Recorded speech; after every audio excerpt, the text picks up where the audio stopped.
Back to Inside Edition. Jim Murray talking to Sydney Leathers.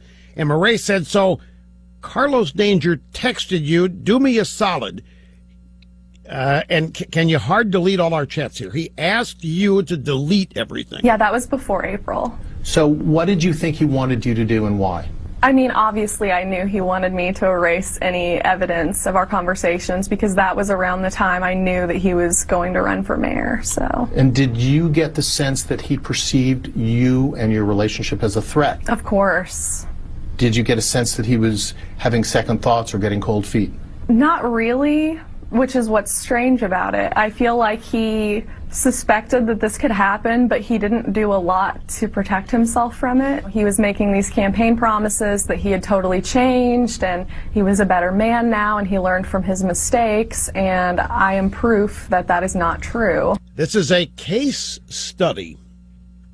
Here you have Weiner publicly saying all this is behind him, that he's a changed man, that he and Huma have reunited, gotten together, put it all behind them, professed their love for each other, now a little baby in the oven on the way, and they're moving forward.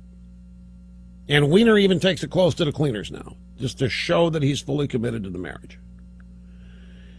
And all the while saying that publicly, he's still doing the nasty here on the phone with Sydney Leathers. Now, some people say, didn't he know he was going to get caught? See, and that, folks, is the rub. Didn't he know he was going to get caught? Of course. That's the thing you live with. He lives with that constantly, doing something like this. That's not the question. Is, did he really think he was going to get away with it? And that's where the answer is yes. And that's where this is screwed up. That's where Weiner is a mess.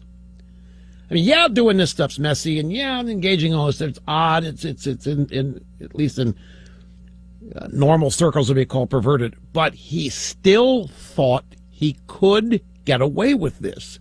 He thought that he could continue to do this, and that very little harm would come to him, either in his marriage or politically.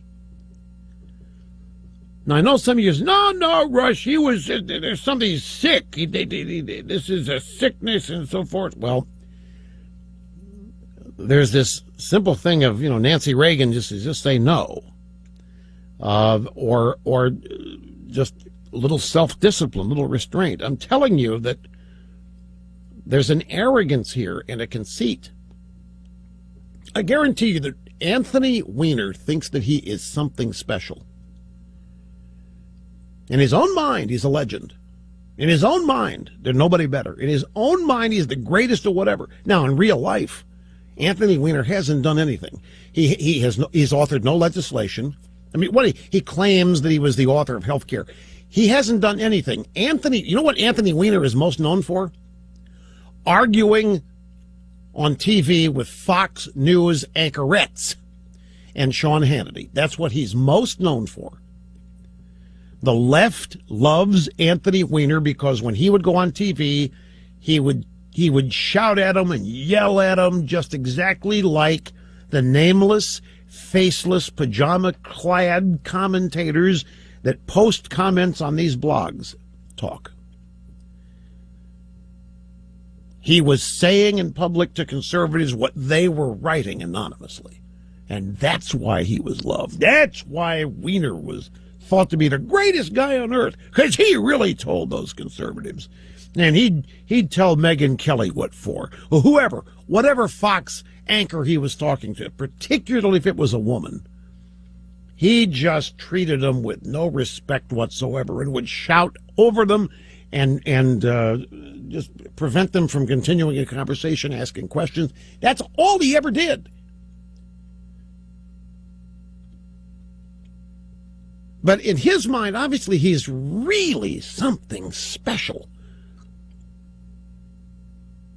So special, so good. You probably think he's Bill Clinton Jr., can survive all of this stuff and might even become even more popular, more notorious, more well-known for engaging in it.